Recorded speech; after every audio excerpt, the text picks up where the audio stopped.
ಒಳ್ಳೆ love story ಅಂತ ಕೇಳಿದ್ರೆ ನಿಮಗೆ ಯಂಗ್ಸ್ಟರ್ಸ್ಗೆ ಹೊಸ ಒಂದು ಯಂಗ್ ಹೀರೋ ಯಂಗ್ ಹುಡುಗಿ ಹೊಸ ಹುಡುಗಿನ ಇಟ್ಕೊಂಡು ಒಂದು ಒಳ್ಳೆ ಲವ್ ಸ್ಟೋರಿ ಮಾಡೋಕ್ಕೆ ನಾವು ಆ ಥರದ ಸಿನಿಮಾ ಒಂದು ಲವ್ ಸ್ಟೋರಿ ಅಂತಿದ್ದಂಗೆ ಒಂದು ಆಡಿಯೋ ಹಿಟ್ ಆಗಬೇಕು.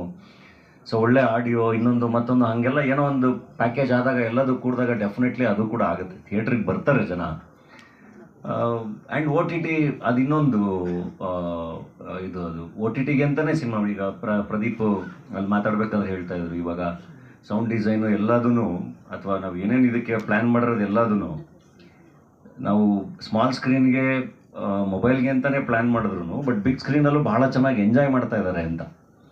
ಸೊ ನಿಮ್ಗೆ ಓ ಟಿ ಟಿ ಸ್ಪೇಸ್ ಬೇರೆ. ಆ್ಯಂಡ್ ನಾ ಹೆಂಗೆ ಯೋಚನೆ ಮಾಡೋದು ಅಂದರೆ, ಈಗ ನಾನು ಹೇಳಿದ್ನಲ್ಲ, ಒಂದು ಯಾವುದೋ ಒಂದು ಜಾಗದಲ್ಲಿ ಇದ್ದಾಗ ನಿಮ್ಮ ಕೈಲಿ ಎಷ್ಟಾಗುತ್ತೆ ಕಾಂಟ್ರಿಬ್ಯೂಟ್ ಮಾಡೋಕ್ಕಾಗಿ, ಏನೇನು ಮಾಡೋಕ್ಕಾಗುತ್ತೆ ಮಾಡಿಬಿಡಿ ಅಂತ.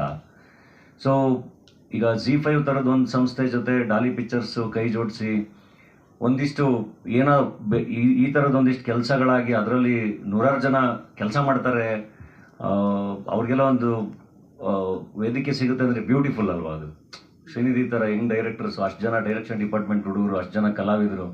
ಸೊ ಆ ಥರದ್ದೊಂದು ಅವಕಾಶ ಮಿಸ್ ಮಾಡಬಾರ್ದು. ಸೊ ಆ ಓ ಟಿ ಟಿ ಸ್ಪೇಸ್ ಬೇರೆ, ಥಿಯೇಟರ್ ಸ್ಪೇಸ್ ಬೇರೆ, ಎರಡನ್ನೂ ಎಕ್ಸ್ಪ್ಲೋರ್ ಮಾಡಬೇಕು ಅಂತ. ಅದೇ ಎರಡನ್ನೂ ಬೇರೆ ಬೇರೆ ನಿಜ ಒಪ್ಕೊಂಡೆ. ಆದರೆ ಸಿನಿಮಾಗಳನ್ನ ಮಾಡೋ ಮೂಲಕ ಸ್ಮಾಲ್ ಸ್ಕ್ರೀನ್ ಮತ್ತು ಬಿಗ್ ಸ್ಕ್ರೀನ್ ಇರುವ ವ್ಯತ್ಯಾಸ ಏನು, ಮತ್ತು ಬಜೆಟ್ ವೈಸ್ ನೋಡಿದ್ರೆ ಅಂದರೆ ಸಿನಿಮಾ ದೊಡ್ಡ ಸ್ಕೇಲು ಅಥವಾ ಸ್ಮಾಲ್ ಸ್ಕ್ರೀನ್ ಇದು ಸ್ಮಾಲ್ ಸಾಕು ಅನ್ನೋ ಥರದ್ದು ಏನಾದ್ರು ಇತ್ತ?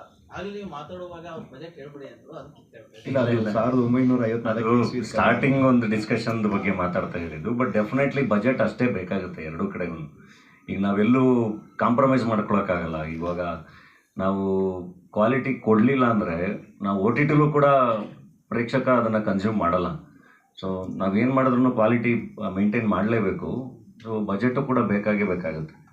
ಸಿನಿಮಾದ ಪ್ರೋಸೆಸ್ ಅಂದರೆ ಸಿನಿಮಾದ ಕ್ಯಾಮ್ರಾ, ಸಿನಿಮಾದ ಲೈಟ್ಸು, ಸಿನಿಮಾದ ಟೆಕ್ನಿಷಿಯನ್ಸು, ಎಂಟೈರ್ ಪೋಸ್ಟ್ ಪ್ರೊಡಕ್ಷನ್ ಸಿನಿಮಾದ. ಈಗ ಸ್ಮಾಲ್ ಸ್ಕ್ರೀನ್ ಅಂದ ತಕ್ಷಣ ಜೆನ್ಸಿ ಯುಗ, ಈಗ ಎಲ್ಲ ರೀಲ್ಸ್ ನೋಡುವಂಥ ಹುಡುಗರೇ ಜಾಸ್ತಿ ಇರೋದು.